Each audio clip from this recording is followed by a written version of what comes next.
કરશો, અંશે દૂર કરો છો, ધીરે ધીરે બસ.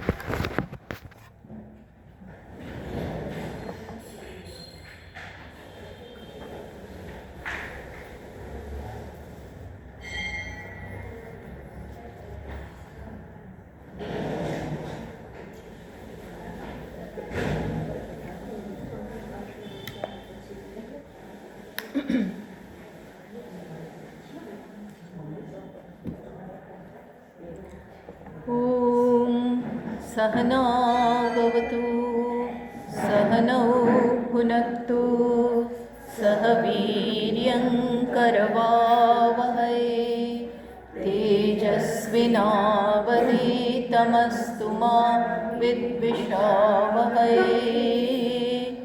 ॐ शान्ति शान्ति शान्तिः. श्रुतिस्मृतिपुराणानाम् आलयं करुणालयं नमामि भगवत्पादं शङ्करं लोकशङ्करं शङ्करं शङ्कराचार्यं केशवं बादरायणं सूत्रभाष्यकृतौ वन्दे भगवन्तौ पुनः पुनः. ईश्वरो गुरुरात्मेति मूर्तिभेदविभागिने व्योमवद्व्याप्तदेहाय दक्षिणामूर्तये नमः. ॐ पार्थाय प्रतिबोधितां भगवता नारायणेन स्वयं व्यासेन ग्रथितां पुराणमुनिना मध्ये महाभारतम् अद्वैतामृतवर्षिणीं भगवतीम् अष्टादशाध्यायिनीम् अम्ब त्वामनुसन्दधामि भगवद्गीते भवद्वेषिणीम्. यं ब्रह्मा वरुणेन्द्ररुद्रमरुतः स्तुन्वन्ति दिव्यैस्तवैः वेदैः साङ्गपदक्रमोपनिषदैः गायन्ति यं सामगाः. ध्यानावस्थिततद्गतेन मनसा पश्यन्त्यं योगिनः यस्यान्तं न विदुःसुरासुरगणाः देवाय तस्मै नमः. તો આપણે અહીંયા જેને દેખાતું ના હોય શ્રી રામ જતા રહે, કારણ કે આ વચ્ચે નવશ્લોક. તો આપણે ભગવદ્ ગીતાના 18મા અધ્યાયમાં છીએ અને છેલ્લે આપણે અહીં પણ જે જ્ઞાની માટે, એટલે જેને જે પરોક્ષ જ્ઞાન ધરાવે છે એના માટે બધા મૂલ્યોની વાત કરી. છેલ્લા જુઓ 52મા શ્લોકથી, એના પહેલાં પણ 51મા શ્લોકથી એમણે સ ઇયમ જ્ઞાનસ્ય પરાનિષ્ઠા ઉચ્યતે કથમ કાર્યા. તો જ્ઞાનની પરાનિષ્ઠા એ કોને કહેવાય? જ્ઞાનની પરાનિષ્ઠા. પરાનિષ્ઠા એટલે જ્ઞાનમાં જ હું પરિપૂર્ણ બ્રહ્મ છું, જીવ અને બ્રહ્મનું ઐક્ય છે એવું જ્ઞાન જે ધરાવે છે અને એમાં હવે એ સ્થિત થઈ ગયા છે એવું જ્ઞાન જેને દ્રઢ હોય એ ક્યારે થાય? તો એના માટે શું આવશ્યક છે? તો એના બધા સ્ટેપ્સ અથવા એ કઈ રીતે કરવું જોઈએ એની વાત કરી. 51 એ આપણે કરી લીધું છે, પણ 51થી 53મા શ્લોક સુધી તો તમને ઝડપથી એ થોડું કહી દઉં. 51મા શ્લોકમાં કહ્યું, આ બધા કયા છે? નિષ્ઠા પ્રાપ્ત કરવા માટેના સાધન. નિષ્ઠા પ્રાપ્ત કરવા માટે જીવનમાં કઈ પ્રકારનું અનુશાસન અને કઈ પ્રકારની વૃત્તિ હોવી જોઈએ? તો એ કહ્યું, બુદ્ધ્યા વિશુદ્ધયા યુક્ત. ચલો એ શ્લોક વાંચીએ. આપણે આ બધું કરી લીધું છે, પણ ઘણા વખત પછી પાછા મળી રહ્યા છે એટલે થોડું રીકેપ કરી લઈએ. बुद्ध्या विशुद्धया युक्तः धृत्यात्मानं नियम्य च शब्दादीन् विषयांस् त्यक्त्वा रागद्वेषौ व्युतस्य च। તો અહીંયા પહેલાં કહે છે બુદ્ધ્યા વિશુદ્ધયા યુક્ત, તો શુદ્ધ બુદ્ધિથી યુક્ત થવાનું. શુદ્ધ બુદ્ધિ એટલે બુદ્ધિમાં કોઈ રાગ દ્વેષ કપટ છળ કપટ આ કંઈ નથી. સાથે સાથે નિષ્કામ ભાવના છે, ઈશ્વરને બધું અર્પણ કરવાની ભાવના છે. એટલે એના માટે આ વ્યક્તિ માટે ધ્યેય તો સ્પષ્ટ છે કે હું જીવનમાં આ જ્ઞાન પ્રાપ્ત કરવા માગું છું, ઈશ્વર પરાયણ થવા માગું છું, એવી પ્રકારનું ધ્યેય તો છે જ. એટલે એ શુદ્ધ બુદ્ધિથી યુક્ત થાય છે. શુદ્ધ બુદ્ધિનો અર્થ અહીંયા શું થાય છે? અધ્યવસાયાત્મિકયા. તો મેં કહ્યું ને, એને શું જીવનમાં પ્રાપ્ત કરવું છે એ બાબતની સ્પષ્ટતા છે. કઈ દિશામાં મારે આગળ વધવું છે, એના માટેનું શું સાધન છે, આ બધું સ્પષ્ટ છે. માણસને જ્યારે ધ્યેય સ્પષ્ટ હોય ને તો તમે એમાં આગળ વધી શકો. જ્યારે ધ્યેય વિશેષ કોઈ સ્પષ્ટતા ના હોય, શું કરવું છે એની સ્પષ્ટતા ના હોય, શું મેળવવું છે એની સ્પષ્ટતા ના હોય, તો પછી છે ને આપણને કઈ દિશા પકડવી અને સમયની કિંમત પણ ન જણાય. આ ડોર પણ બંધ કરી શકાય, હા, પાછળનો. Okay okay. સમયની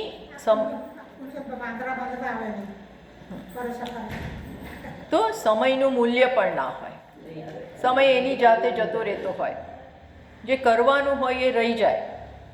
અને મહત્ત્વનું ન હોય, કારણ કે મહત્ત્વનું શું છે, શું જીવનમાં શેની પ્રાયોરિટી છે, અગ્રિમતા શેને છે એ બાબતની સ્પષ્ટતા ન હોય તો આપણે શક્ય છે કે આડી અવળી વસ્તુઓમાં સમય બરબાદ કરતા હોય. એટલે અહીંયા કહ્યું કે પહેલી વસ્તુ તો શું આવશ્યક છે? શુદ્ધ બુદ્ધિથી યુક્ત થવું. શુદ્ધ બુદ્ધિ એટલે ધ્યેયની સ્પષ્ટતા, સાધનની સ્પષ્ટતા, એની સ્પષ્ટતા. પછી ધૃત્ય આત્માનમ નિયમ્ય છે, પ્લસ સાથે સાથે એ બધું સ્પષ્ટ હોય પણ મને આપણો જે સંઘાત છે, કાર્યકરણ સંઘાત, સ્થૂળ દેહ, ઇન્દ્રિયો, મન, બુદ્ધિ, આ બધા ઉપર નિયંત્રણ ના હોય, આ બધા ઉપર આપણી ડિસિપ્લિન ના હોય. એને આપણે આ બધાનો સહકાર જોઈએ. ક્યારે આપણે ધ્યેય સુધી પહોંચી શકીએ? જ્યારે મનનો સહકાર હોય, બુદ્ધિમાં ધ્યેય સ્પષ્ટ હોય અને એને અનુસાર મન ચાલતું હોય અને મનના આદેશ મન કહે એ પ્રમાણે ઇન્દ્રિયો ચાલે તો થાય. બુદ્ધિમાં ધ્યેય સ્પષ્ટ છે પણ આપણું વ્યક્તિત્વ આપણા હાથમાં ના હોય. બુદ્ધિમાં ધ્યેય તો સ્પષ્ટ છે, ચલો કદાચ, પણ બુદ્ધિની સમજ આપણા જીવનમાં ઉતરે ને, એ ડાપણ ના આવે તો એ બુદ્ધિની સમજ મોટા ભાગે કામ નથી આવતી. બુદ્ધિમાં ઘણી સમજ હોય પણ એ સમજ આપણા વ્યક્તિત્વના સ્તર, એ સમજને ઉતારવા માટે જે કરવાનું એ કરવા આપણે તૈયાર હોઈએ તો થાય, ભેદન ના થાય. એટલે ધારો કે ધ્યેય સ્પષ્ટ છે કે આત્મજ્ઞાન પ્રાપ્ત કરવું છે, તો હવે આત્મજ્ઞાન મને જાતે તો થવાનું નથી, તો એના માટે મારે શાસ્ત્રનું અધ્યયન કરવું પડે. હવે જાતે અધ્યયન કરવા પણ આપણે સમર્થ ન હોઈએ તો એના માટે સત્સંગ કરવો પડે, યોગ્ય આચાર્ય પાસે જવું પડે, બરાબર ભણવું પડે. ભણીએ એને મીન્સ કે શ્રવણ કરીએ, શ્રવણ અનુસાર મનન કરીએ, મનન અનુસાર નિધિધ્યાસન કરીએ. આ બધું કરતા હોઈએ તો પછી આ વસ્તુ જીવનમાં આવે.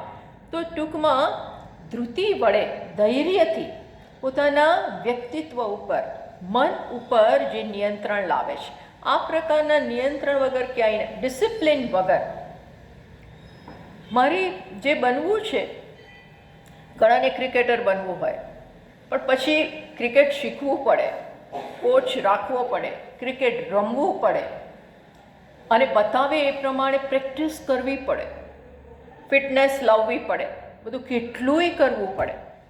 એ ન કરો અને મોટી મોટી સમજ બુદ્ધિમાં છે તો એ કંઈ કામ નથી આવતી, એ કશી કામ નથી આવતી હોય. એટલે આપણી સમજ એને જીવનમાં ઉતારવા માટે આપણું વ્યક્તિત્વ આપણા હાથમાં હોવું જોઈએ. એટલે જ ભગવાને કહ્યું ને, ઉદ્ધરેદાત્મનાત્માનમ નાત્માનમ અવસાદે, પોતે જ પોતાનો એટલે કે સમજ વડે મનનો નિયંત્રણ કરવાનું, ઉદ્ધાર કરવાનો છે. એ ઉદ્ધાર કરવામાં આપણે જ આપણા બંધુ છીએ, જો મદદ કરીએ તો. સેલ્ફ હેલ્પ, પોતે જ પોતાની મદદ કરવાની. એ ન કરી શકીએ તો આપણે આપણા દુશ્મન, બીજું કોઈ બહાર દુશ્મન નહીં, આપણે આપણા દુશ્મન. તો એ અહીંયા કહ્યું ધૃત્યાત્માનમ નિયમ્ય છે, પ્લસ સાથે સાથે હું મારા ધ્યેયમાં મારા મનને લગાડી શકું, ફોકસ કરી શકું. એ માટે આજુબાજુનું ડિસ્ટ્રેક્શન જે હોય, જ્યાંથી આપણે વિક્ષિપ્ત થઈ જતા હોઈએ, જ્યાં આપણો સમય જતો રહેતો હોય, તો એવા વિષયોથી પણ દૂર રહીએ. શબ્દાદિન વિષયામ ત્યક્ત્વા, તો શબ્દ વગેરે, શબ્દ, સ્પર્શ, રૂપ, રસ, ગંધ, ટૂંકમાં જગત, જે મને જગતનું જે પણ મને આકર્ષતું હોય, જ્યાં આપણું આકર્ષણ હોય, એ અનાત્માનું, અનાત્મા પ્રત્યેનું આકર્ષણ હોય, એમાંથી એને દૂર કરી દેવું. ત્યક્ત્વા, અહીં તો ચોખ્ખું લખે છે, એને તમે છોડી દો. વિષયામ ત્યક્ત્વા, એનો અર્થ એવો નહીં કે જીવવાનું બંધ કરી દઈએ. જીવીએ, હું તો કહું કે કમ્ફર્ટેબલી જીવીએ.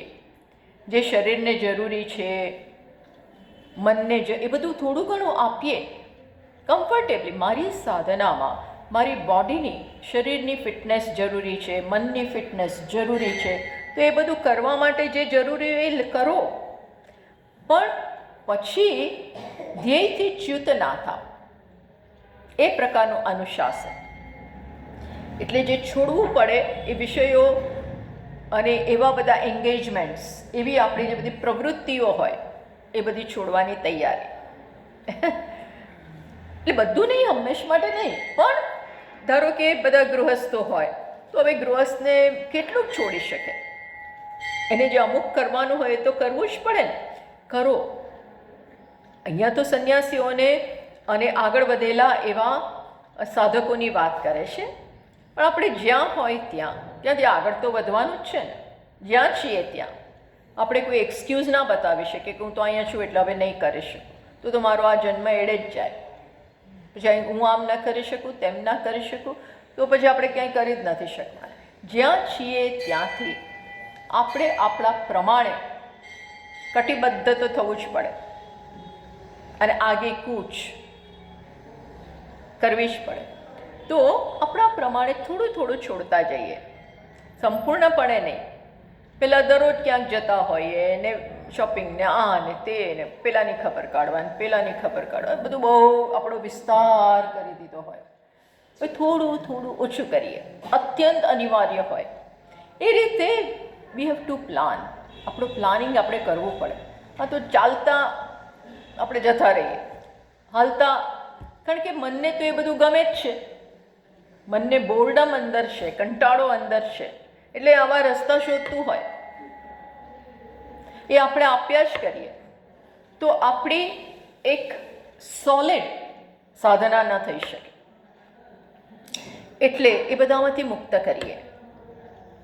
અત્યંત અનિવાર્ય લગ્નમાં જવાનું જ છે, જેઠના દીકરાના લગ્ન છે, સપોઝિંગ કે કંઈ પણ એવું નજીકનું આવી ગયું તો જાઓ, પણ એના 5 દિવસ નહીં, જેના જેટલું બધું મહેંદી ફલાણું ઢીકણું પૂછડું બધામાં નહીં આવું. હું માત્ર છેલ્લે આશીર્વાદ આપવા આવીશ. આ તો હું એક એક્ઝામ્પલ આપું છું, એક નાનું એક્ઝામ્પલ આપું છું. એ રીતે આપણે આપણી જાતને રોકી શકીએ. આગળ વધેલાઓને તો બધું જ ત્યાગવાની વાત કરે છે. પણ હું કહું છું ને, આપણે જ્યાં છીએ ત્યાં આ રીતે. પ્લસ મનના સ્તરે પણ રાગ દ્વેષ મોટા ઓબ્સ્ટેકલ છે, બહુ મોટા વિઘ્નો છે. તો રાગ દ્વેષો વ્યુદસ્ય છે, રાગ દ્વેષને પણ પરિત્યજ્ય, એને પણ છોડી દો. મનમાં રહેલા એ બહુ મોટા શત્રુ છે. એ આપણને રાગ દ્વેષનું ચિંતન થતું હોય તો આત્માનું ચિંતન ના થાય. મન ક્યાં તો વિષયોનું ચિંતન કરે, જેના પ્રત્યે રાગ છે એનું ચિંતન કરે, દ્વેષ હોય એનું ચિંતન કરે. તો એને જો આત્માના ચિંતનમાં પરોવવું હોય તો પહેલાંમાંથી આપણે મુક્ત થવું પડે. અને મુક્ત કેવી રીતે થઈએ? કે પ્રતિપક્ષ ભાવના, કે ભાઈ મારે શું, હું શું કરવાને આસક્તિ રાખું છું, હું શું કરવાને દ્વેષ રાખું છું, એ મને શું કામ આવવાનું?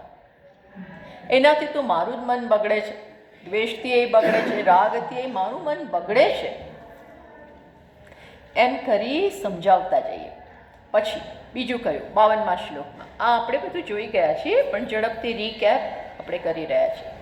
વિવિક્ત સેવી લઘ્વાશી યતવા કાય માનસઃ ધ્યાનયોગ પરો નિત્યમ વૈરાગ્યમ સમુપાશ્રિતઃ. પછી આગળ બીજા આવા અગત્યના સાધનની વાત કરે છે કે આ બધું આપણા જીવનમાં આવવું જોઈએ જો ધ્યેયને પામવું હોય તો. વિવિક્ત સેવી, વિવિક્ત સેવી એટલે એકાંત, જેન એકાંતનું સેવન કરનાર. જેટલું બને એના માટે બહુ જરૂરી છે કે પોતાની સાથે એકલા સમય વ્યતીત કરે. બધા સાથે હોઈએ ને એટલે વાતો ચીતો અને બીજી બધી વસ્તુઓમાં સમય જતો હોય છે, પણ એકલા હોઈએ ત્યારે જે સાંભળ્યું છે એના ઉપર વિચાર કરો, ધ્યાન કરો. નિધિધ્યાસન, અહીં તો નિધિધ્યાસનની વાત કરે છે. એના માટે એવો કોઈ સ્થળ પસંદ કરો. ઘરમાં ને આપણે બીજે ન જઈ શકતા હોઈએ તો આપણા ઘરમાં એવું સ્થળ હોય, એવો એક રૂમ હોય, અથવા એવા સમયે આપણે કરીએ જ્યારે હજી બીજા ઘોંઘાટ ના હોય, બીજી બધી પ્રવૃત્તિઓ શરૂ ના થઈ હોય. તો શાંતિથી આ બધું શાંતિ માગે છે. અંદરની શાંતિ તો માગે જ છે, પણ બહારની શાંતિ એ માગે છે. થોડી ઘણી બહારની શાંતિ પણ જોઈએ. તો થોડા એવા મંદિરમાં કોઈ જતા રહો, શાંત સ્થળે પસંદ કરો. પહેલાંના જમાનામાં, અત્યારે પણ જે જઈ શકે છે એ તો કોઈ એવા દૂર આશ્રમમાં જતા રહે, મંદિરમાં જાય, એવા કોઈ સ્થાને જાય. વચ્ચે વચ્ચે આવો સમય કાઢવાનો એકાંતનો. તો પોતાની સાથે રહેવાની, આત્મા સાથે રહેવાની પણ ટેવ પડે. કારણ કે એ તો એ જ સર્વ કાંઈ એ જ છે, એ પૂર્ણ જ છે. પણ આપણે એકલા રહી શકીએ છીએ કે નહીં? એની સાથે આનંદ આવે છે કે નહીં? કે આનંદની જરૂર બીજા પાસેથી પડે છે. આજે અત્યારે આનંદ માટે બીજાની જરૂર પડતી હોય, તો બીજી પ્રવૃત્તિની જરૂર પડતી હોય, બીજાઓની જરૂર પડતી હોય, તો એ બધું શું બતાવે છે? હજી આપણે સ્વનિર્ભર થયા નથી. સ્વનિર્ભરતા જરૂરી છે. મેં કહ્યું ને, આપણા શરીર માટે, ખાવા પીવા માટે આપણે ઉંમર થઈ હોય તો બીજાની એ રીતે મદદ જરૂર હોય તો લો, એની ના નથી. પણ પછી હું મારી સાથે થોડુંક બહારની જે ખાવા પીવા, નાવા ધોવામાં બધાની મદદની કદાચ જરૂર હોય તો એ પતાવી દો. પછી એકલા રહો, એકલા. એટલે એ અપેક્ષા આપણી જતી રહે ધીમે ધીમે કે મને બીજા જોઈએ. શેના માટે? વાતો કરવા માટે, બોલાવવા માટે, ટાઈમ સ્પેન્ડ કરવા માટે. શેના માટે? સમય સ્પેન્ડ કરવા માટે. એમાંથી ધીમે ધીમે મુક્ત થાવ, એમાંથી મુક્ત થાવ. એ બહુ જરૂરી છે. નહીં તો શું થશે, આપણે આપણી સાથે પહેલાં અમે કોઈ આપણી સાથે હોઈએ તો ત્યારે પણ કદાચ આત્માનું ધ્યાન ન થતું હોય તો ઈશ્વરનો પાઠ કરો, પૂજા કરો, પાઠ કરો, જપ કરો, ચલો ઈશ્વર સાથે રહો. ધીમે ધીમે એ ઈશ્વર હું છું, આત્મા, જે મન નથી, બુદ્ધિ નથી, આ બધું નથી, માત્ર ચૈતન્ય સ્વરૂપ ચિદાનંદ રૂપ આત્મા છે, એ સમજો અને એમાં ડૂબતા જાઓ, એની સાથે રહેતા જાઓ. એ ખરું છે, પણ એના માટે બિગિન તો કરવું પડે ને. આ તો આપણે ધારો કે આખો દિવસ કંપની કંપની કંપની, તો એમાંથી ધીમે ધીમે મુક્ત થવાનું. એટલે અહીં તો શું, વિવિક્ત સેવી, એકાંત પ્રદેશનું સેવન કરનાર, જે શું કરે છે, એકાંત પ્રદેશનું અથવા એકલા પોતાની સાથે રહેવાની ટેવ પાડે છે. તો પછી શું, બીજું શું કહે છે, લઘવાશી, લઘુ અશનશીલ, એટલે બીજું છે થોડો આહાર, આપણો આહાર પણ કેટલો હોવો જોઈએ, થોડો ઓછો. બહુ જ, કારણ કે હવે મુખ્ય પ્રવૃત્તિ કેવી છે, ઈશ્વર ભજન, સ્મરણ, આત્મચિંતન. તો આ બધા માટે સજાગતા જોઈએ, સાવધાની જોઈએ, એલર્ટનેસ જોઈએ. તો બહુ જ આપણે પેટ ભરેલું હોય, અત્યંત ઠાંસીને આપણે ખાધું હોય તો એ બધું નથી થતું. તો સજાગતા ના રહે, સભાનતા ના રહે. તમે જોજો, બહુ જ નાસ્તો કરો ને તો એ ઊંઘ આવે. બહુ જ બપોરે જમીને કેમ થોડી વાર સૂઈ જવા જોઈએ છે, કારણ કે પેટ ભરેલું હોય છે. સાંજે પણ ટૂંકમાં થોડું ઓછું ખાવાનું, જરૂરિયાત કરતાં. હા, પછી એ નક્કી જાતે કરવાનું. પછી તમે કીધું એટલે હવે હું ઓછું ખાઉં છું અને માંદો પડું છું, પછી ઇમ્યુનિટી ન રહે એવું નહીં કરવાનું. આપણને જે જરૂર હોય એ કરો, વાઇટામિન્સ લો, જે કરવાનું હોય, સપ્લિમેન્ટ્સ જે લેવાની બધું લો. બટ અહીંયા કહે છે ને, લઘુ અશનશીલ, તો નિદ્રાદિ દોષ નિવર્તકત્વેન, નિદ્રારૂપી દોષમાંથી મુક્ત થઈ જઈએ, નિદ્રા ઓછી થઈ જાય. હવે નિદ્રા મોટો દોષ છે, આમ જોઈએ નિદ્રા જરૂરી પણ છે, પણ વધારે પડતી નિદ્રા હોય તો વાંચવા બેઠાને ઊંઘ આવે, સાંભળવા બેઠાને ઊંઘ આવે, ધ્યાન કરવા બેઠા તો ઊંઘી જ જાય, જોકા જ આવે. તો સજાગતા નથી રહેતી, એલર્ટનેસ ના હોય, આપણે જાગૃત ના હોય. હવે જાગૃત ના હોય તો શું કરી શકીએ, સાંભળી ના શકાય બરોબર. પ્લસ હું આત્માનું ચિંતન કરતા હોઈએ, આત્મા સચ્ચિદાનંદ સ્વરૂપ છે, નિત્ય છે, એવું વિચાર કરતાં કરતાં જ ઊંઘી જઈએ. દોષ છે, આ મોટો ઓબ્સ્ટેકલ છે. આ કષાય કહેવાય. શું કહેવાય? કષાય. તો એમાંથી મુક્ત થવા માટે અમુક પ્રકારનું ભોજન, ઓછું ભોજન, કાંઈ નહીં તો ઓછું. ધારો કે 2 રોટલીની જરૂર હોય તો 1.5 કરીએ. ભાત કે એવી વસ્તુઓથી, મીઠાઈ, આવી બધી વસ્તુથી ઊંઘ વધારે આવે. ઘી ને રોટલો એટલો બધો પરમવાર, પછી ઊંઘ આવી જાય. તો આ બધું પોતાની જાતે સમજવાનું. પછી યતવા કાય માનસ, પોતાની કાયા, પછી વાણી અને મન ઉપર નિયંત્રણ. કાયા ઉપર પણ નિયંત્રણ, વાણી ઉપર પણ નિયંત્રણ અને મન ઉપર પણ નિયંત્રણ. પછી મેઇન પ્રવૃત્તિ શું છે? ધ્યાન યોગ પરહ નિત્ય. હંમેશા મેં કહ્યું ના તો બહુ જાગ્રત અને વિવેકી એવો સાધક છે.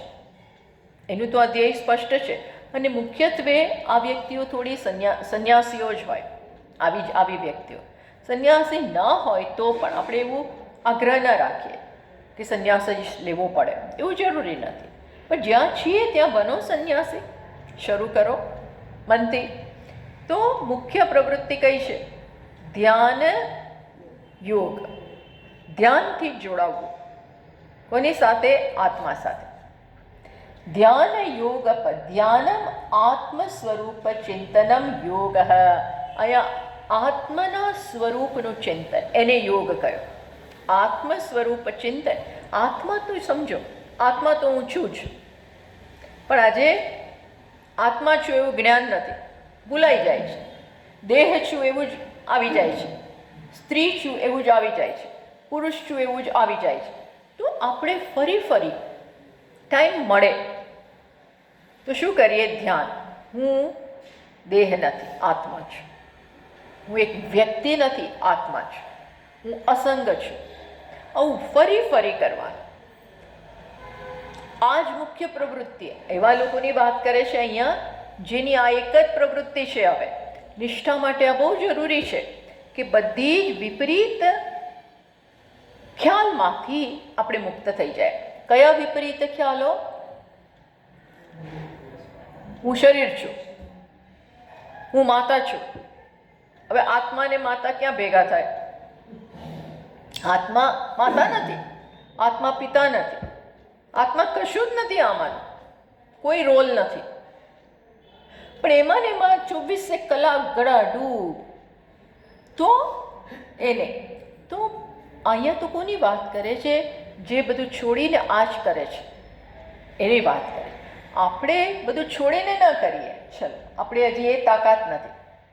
આમ તો રિટાયર્ડ હોય બધા, અહીંયા છે તો બધા રિટાયર્ડ જ છે. તો એ તો આ કરી જ શકે, વધારે ટાઈમ આમાં આપી શકે. ધ્યાન ધ્યાન ધ્યાન. તો એ પછી ધ્યાન યોગ પરો નિત્યમ નિત્ય ગ્રહણમ. ત્યાં સુધી અહીં તો ભાષ્યકાર શું કહે છે? મંત્ર જપાદી અન્ય કર્તવ્ય અભાવ પ્રદર્શનાર્થમ. એ હવે જપય નથી કરતો, પૂજા પાઠ એને એમાંય સમય નથી આપતો. એ તો માત્ર શેમાં સમય આપે છે? સોહમ સોહમ સોહમ. સહ અહમ. સહ અહમ. સહ એટલે કોણ? પરમાત્મા હું છું. સોહમ હંસઃ. એક શ્વાસ સાથે શ્વાસ તમે અંદર લો ત્યારે સોહમ, બહાર કાઢો ત્યારે હંસઃ. સોહમ હંસઃ. એટલે આનાથી છૂટા જ ના પડે. કોન્સ્ટન્ટ આ સ્મરણ. પેલું આપણે બીજા સ્મરણ કરતા હોય છે, શ્રી રામ જય જય રામ, કે ઓમ નમઃ શિવાય, એની માળા કરી. એની ના નથી, કરો, પણ એનાથી પણ 4 સ્ટેપ આ આગળ થયું. કયું? આત્માનું ચિંતન. હું બ્રહ્મ છું, આત્મા છું. હમ સોહમ સહ અહમ બ્રહ્માસ્મિ. અને આ જ કરે છે બેઠા બેઠા. અને એટલા માટે એકાંતમાં જાય છે. હવે આ બધાની વચ્ચે તો થાય નહીં, ઓછું થાય. એટલે આ લોકો સંપૂર્ણપણે આમાં લાગી ગયા છે. આપણે થોડાક સમય તો લાગીએ, એમ અહીંયા કહેવાનું છે. પછી વૈરાગ્યમ સમુપાશ્રિત સતત વિરાગ ભાવ દૃષ્ટ અદ્રષ્ટેષુ વિષયેષુ વૈતૃષ્ણ્યમ. એને શું છે? વૈરાગ્ય છે. આ જગતના ભોગ પ્રત્યે, મીન્સ કે આ લોકના ભોગ પ્રત્યે, પરલોકના ભોગ પ્રત્યે, જોયું છે એના પ્રત્યે, નથી જોયું એના પ્રત્યે. ઘણી વસ્તુ આપણે ન જોઈ હોય પણ જોવાની ઈચ્છા રાખતા હોઈએ. તો આ બધા માટે હવે everything is over for me. બધું મારા માટે પતી ગયું, મારે હવે કાંઈ જોઈતું નથી. બધું જોઈતું હોય અને આત્મા, આ બે સાથે નથી જતું. એટલે ધીમે ધીમે માત્ર આત્માનું જ મૂલ્ય, જ્ઞાનનું જ મૂલ્ય, ભક્તિનું જ મૂલ્ય એ સ્થાપિત થતું જાય. પછી આગળ, હજી પણ આગળ આની જ વાત કરે છે 53મા શ્લોકમાં. અહંકારમ બલમ દર્પમ કામં ક્રોધમ પરિગ્રહમ વિમુચ્ય નિર્મમ શાંતઃ બ્રહ્મ ભૂયાય કલ્પતે. જો આગળ બીજા આંતરિક સ્તરે શું શું કરવાનું? અહંકારમ, અહંકાર છોડો. બલમ એટલે દર્પ એક આવી જાય, હું આ છું, હું તે છું, મારે આ મેળવવું છે, મેળવીને જ રહીશ, આવું બધી આપણામાંથી કોઈ વસ્તુ મેળવવી હોય ને તો એક શક્તિ નીકળતી હોય છે વિષયો પ્રાપ્ત કરવા માટે. એ બધાને છોડતા જાઓ. કામમ, ક્રોધમ, પરિગ્રહમ બધું ભેગું કરવાની વૃત્તિ હોય. આ જોઈએ, આ જોઈએ, આ જોઈએ. ટૂંકમાં આ બધું આપણને સંસારમાં રોકી રાખે છે. આ છે ને પેલું જેમ ગુરુત્વાકર્ષણનું બળ હોય એ શું કરે, પૃથ્વી સાથે જોડી રાખે. તમે સ્પેસમાં જાઓ તો ઉડવા માંડો, કારણ કે ત્યાં શું નથી, ગુરુત્વાકર્ષણ નથી. એટલે પેલા હોય ને બધા, કોણ આપણે કલ્પના ચાવલા અને કોણ, હા એ તો બરાબર, હમણાં પેલી ગયેલી ને ત્યાં સુનિતા અને એટલે એ બતાવે કે એમના જે પેલામાં હોય ક્રાફ્ટમાં, એરક્રાફ્ટમાં, સ્પેસ ક્રાફ્ટમાં, તો એ ઉડ્યા જ કરતા હોય. ત્યાં ગુરુત્વાકર્ષણ નથી.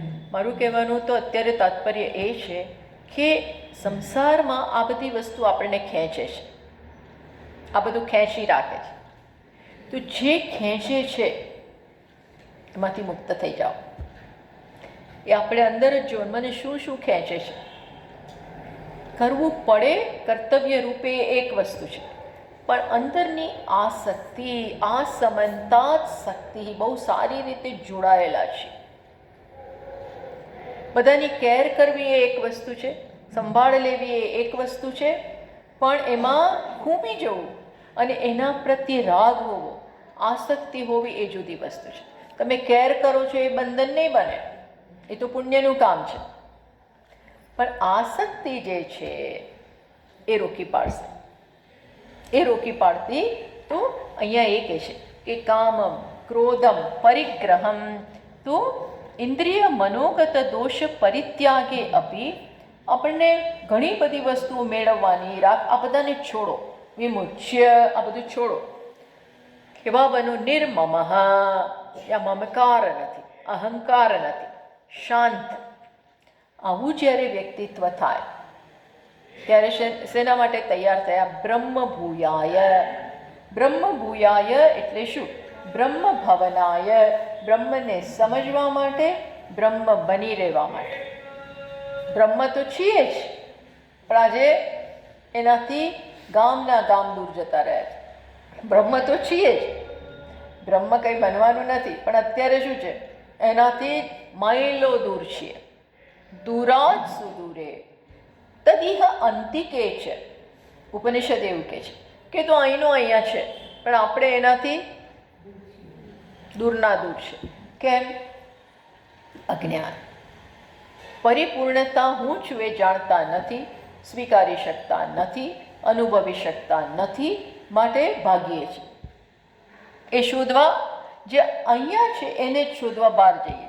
અહીંનું અવેલેબલ નથી થતું, હું જ મને અવેલેબલ નથી થતું, એટલે પછી શું કરીએ, એને જ શોધવા માટે આપણે વ્યક્તિઓમાં, વસ્તુઓમાં, દેશમાં, કાળમાં એને બહાર શોધીએ છીએ.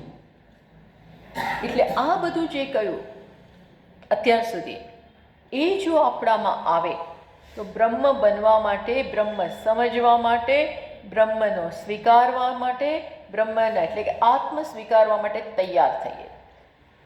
કલ્પતે, કલ્પતે એટલે સમર્થો ભવતી, સમર્થ બનીએ. આ કહ્યું અને સમર્થ બની ગયા. ચલો તો શું થશે, તો કહે છે 54મા શ્લોકમાં, બ્રહ્મભૂત પ્રસન્નાત્મા ન શોચતિ ન કાંક્ષતિ સમઃ સર્વેષુ ભૂતેષુ. જો સમ પછી વિસર્ગ છે ને, સમઃ એ વિસર્ગ છે, તો પાછળ શું છે, સ છે, તો એ વિસર્ગનો ઉચ્ચાર કેવો થવો જોઈએ, સમસ્સ થવો જોઈએ. પાછળ સગડીનો સ છે, તો વિસર્ગનો ઉચ્ચાર સગડીનો સ થાય. પાછળ જે સ હોય, શકાર હોય શિવજીનો, શંકરનો શ, તો વિસર્ગનો ઉચ્ચાર શ. ષટકોણનો શ, તો વિસર્ગનો ઉચ્ચાર શ. એટલે અહીંયા કયો છે? સગડે. તો હવે બધા મને સંભળાવજો. સમસર્વેષુ ભૂતેષુ. એ વિસર્ગને બદલે સકાર સંભળાવવો જોઈએ. ફરી. સમસર્વેષુ ભૂતેષુ મદ્ભક્તિમ લભતે પરામ. બ્રહ્મનું જ્ઞાન થાય. આગળ કહ્યું કે આ બધું હોય, જે બધા સ્ટેપ્સ કયા એ હોય તો બ્રહ્મને સમજવા માટે, સ્વીકારવા માટે તૈયાર થઈએ. હવે ચલો થઈ ગયા, બ્રહ્મને સમજી લીધું, તો એનો અર્થ શું થાય? એનો અર્થ શું થાય આપણા જીવનમાં? તો એનો અર્થ શું થાય? ન શોચતી ન કાંક્ષતી. એને કશાનો શોક નથી, અપેક્ષા નથી. ક્યાંય કોઈના પ્રત્યે અપેક્ષા નથી, અથવા કોઈ વસ્તુની મને આ મળો, આમ થાવ, આના બદલે આમ થાવ, આના બદલે આ થાય, આ બધી અપેક્ષાઓ, આકાંક્ષાઓ. અથવા શોક, બધા આમ નહોતું થવું જોઈતું, અને આમ કરવું જોઈતું હતું, હજી આ અપેક્ષા. આ બધી શોકના જુદા જુદા કામ, ક્રોધ, આ બધા શોક જ છે. આ બધામાંથી મુક્ત થઈ જાય. કારણ કે એને જે જોઈતું હતું અહીંયા મળી ગયું. જોઈતું હતું એ સ્વમાં, સ્વરૂપે મળી ગયું. એને લીધે શું થાય છે? તો ચલો, મને મારામાં બધું દેખાય છે, પણ પછી જગત પ્રત્યે મારી કઈ દ્રષ્ટિ છે? અભિવ્યક્તિની જગત પ્રત્યે કેવી દ્રષ્ટિ છે? તો બીજી લાઈનમાં કહ્યું, સમસર્વેષુ ભૂતેષુ. બધા ભૂતોમાં, બધી વ્યક્તિઓમાં, સમગ્ર જગતમાં એને ભાવ જન્મે છે. કેવો ભાવ જન્મે છે? આ ઈશ્વર, જે મારામાં ઈશ્વર છે, જે મારામાં આત્મા છે, જે પરમાત્માને હું ભજું છું, એ જ પરમાત્મા આ છે, આ છે, આ છે, આ છે, આ છે. બધે ભક્તિ જન્મે. એટલે ભક્તિ શબ્દ વાપર્યો. આ ભક્તિ છે ને, એનો અર્થ સ્નેહ થાય. ભક્તિમાં એવો બધા પ્રત્યે ભાવ જન્મે, આપણે આમ અંદરથી લુખ્ખા ના થઈ જઈએ. ઘણીવાર છે ને લુખ્ખા, માણસ લુખ્ખું થઈ જાય, એટલે ક્યાં એને રસ ના દેખાય, એવાય હોય કાંઈ રસ જ નથી. તો ભક્તિમાં જરા ફેર છે. તમે જોજો, ભક્તો જે હોય ને એ બહુ કોમળ હોય. ભક્તોનું હૃદય બહુ કોમળ હોય, કોમળતા એનામાં હોય, પ્રેમ એમનામાં હોય. જનરલી તમે એ જુઓ, એ લોકો મીઠા, મધુર હોય. એ કેવા હોય? અત્યંત મધુર હોય. કેમ? કારણ કે સગુણ બ્રહ્મ જે મધુર છે, મધુરાપતે એ અખિલમ મધુરમ. મધુરાપતિનું બધું મધુર છે. હવે સતત એ મધુરાપતિનું સેવન કરતા હોઈએ, ધ્યાન કરતા હોઈએ, તો આપણામાં એ ગુણ આવે જ. એટલે સગુણના જે ભક્તો હોય છે ને, એમનામાં સુંદર ગુણો હોય એની જાતે. ભક્તોમાં જુદી જ વસ્તુ તમને દે. એટલે કહે છે આ જ્ઞાનને કારણે બધે ભગવાનને જુએ છે. કયો ભગવાન? જે મારું ઈષ્ટ દેવતા છે, જે મારો આત્મા છે, એ જ બધે છે. એટલે બધે ભાવ આવે, બધે પ્રેમ આવે. ક્યાંય પેલું કહેવાય ને, નિર્દયતા ના આવે. બાકી આવા લોકો માટે નિર્દયતા ના હોય આવાના હૃદયમાં. અને એ છે ને એમના વ્યવહારમાંય દેખાય. એ તો વ્યવહારમાં છે ને કટુતા, કડવાશ એ દેખાતી હોય. એ બધું જતું રહે. શું આવે એની જગ્યાએ? કોમળતા. એટલે ભગવાન શંકરાચાર્યજી એમનું એક સ્તોત્ર છે. કયું સ્તોત્ર? ષટપદી. ષટપદી, 6 પદવાળું. એમાં કહે છે અવિનય અપનય વિષ્ણુ. હે ભગવાન, ત્યાં ભગવાનને પ્રાર્થના છે કે હે અવિનય અપનય વિષ્ણુ. હે વિષ્ણુ, હે ભગવાન. વિષ્ણુ એટલે આત્મા, ભગવાન. તું મારામાંથી અવિનય લઈ લે. અને અવિનય એટલે કેવું? હું ક્યાંય ભગવાનને જોતો જ નથી, એવો જે અવિનય છે, એવો જે મારામાં દોષ છે કે મને ક્યાંય ભગવાન દેખાતો નથી. ધીરે ધીરે ભગવાન દેખાવા જોઈએ બધે. એ મોટો પ્રોગ્રેસ છે કે મને ભગવાન દેખાય એટલે આમ બધા કૃષ્ણ ના દેખાય, આમ વચ્ચે બેઠેલો કૃષ્ણ એવું ના દેખાય. એવું ઘણીવાર પિક્ચર બતાવે ને કે ગાય મૂકી હોય ને વચ્ચે કૃષ્ણ મૂક્યો હોય, વ્યક્તિ હોય ને વચ્ચે, એવું પ્રકારનું દર્શન નહીં. પણ મારા હૃદયમાં જે ભગવાન છે, આપણો ઈષ્ટ દેવતા, જેને આપણે શિવને ભજતા હોય તો બધું શિવમય જગત જોઈએ, દેવીમય જગત. રામકૃષ્ણ પરમહંસજીને બધે માં દેખાતી હતી, બધામાં માં દેખાય. એની મૂર્તિ કાલીમાં તો દેખાતી જ હતી. કાલીમાં એને કાળી જે છે એમના દક્ષિણેશ્વરમાં જે મંદિર હતું, જેના એ પૂજારી હતા, એમાં તો માં દેખાતી જ હતી. એની સાથે વાત કરે, બોલો, સીધી રીતસરની વાતો ચાલતી હોય, સંવાદ ચાલતો હોય, અને માએ મને આમ કીધું અને માએ મને આમ કીધું, બધું ચાલતું હોય, લાઈવ વ્યવહાર. એવું ઘણાને હોય છે, ઘણા જગન્નાથજી જોડે આવા વ્યવહાર ચાલતા હોય, વાતો કરતા હોય. મને ખીચડી ખાવી છે તો ખીચડી બનાવે, બધું આવું ચાલતું હોય. પણ એ પછી માત્ર ત્યાં અટકી ના જાય, ધીમે ધીમે એ જગતમાં પ્રસરે, બધે પ્રસરે. પછી સ્થાવર જંગમ, જળ ચેતન, સ્ત્રી પુરુષ, કાંઈ ભેદભાવ ના રહે ને બધામાં અખિલ બ્રહ્માંડમાં આ ભક્ત કહી શકે, એક તું શ્રી હરિ, હે મારો હરિ, જેને હું ભજું છું એ જ અખિલ બ્રહ્માંડમાં છે. તો આ આવે જ્યારે અહીં કહ્યું ને સમસ્ત સર્વેષુ ભૂતેષુ, પ્રત્યેક ભૂતમાં એને આ ભક્તિ પ્રાપ્ત થાય. મદ ભક્તિમ લભતે, મદ પરામ ભક્તિમ લભતે, મારી પરાભક્તિ પ્રાપ્ત. હા, આ શબ્દનો હવે વિસ્તાર કરશે. કયા શબ્દનો? પરાભક્તિ પ્રાપ્ત થાય છે. ઉત્તમા, પરાભક્તિ એટલે કઈ ભક્તિ? ઉત્તમ ભક્તિ. એ ઉત્તમ ભક્તિ તમને યાદ હોય તો આપણે 7મો અધ્યાય કરી ગયા. 7મા અધ્યાયમાં તમને બધાને યાદ જ હશે કે ભગવાને 4 પ્રકારના ભક્તોની વાત કરી. ચતુર્વિધા ભજન્તે મામ, મારા 4 પ્રકારના ભક્તો છે, ભગવાને એવું કહ્યું. પછી શું કીધું?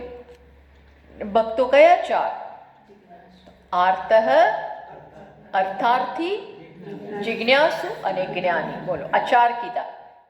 નંબર 1 પાછળથી, હા, પાછળથી પેલો પ્રાઇઝ આપે ને તો 3rd રનર અપને પહેલા પ્રાઇઝ આપે, એટલે જે છેલ્લો હોય એને પહેલા પ્રાઇઝ મળે, પણ એ તો 3જા નંબરનો પ્રાઇઝ.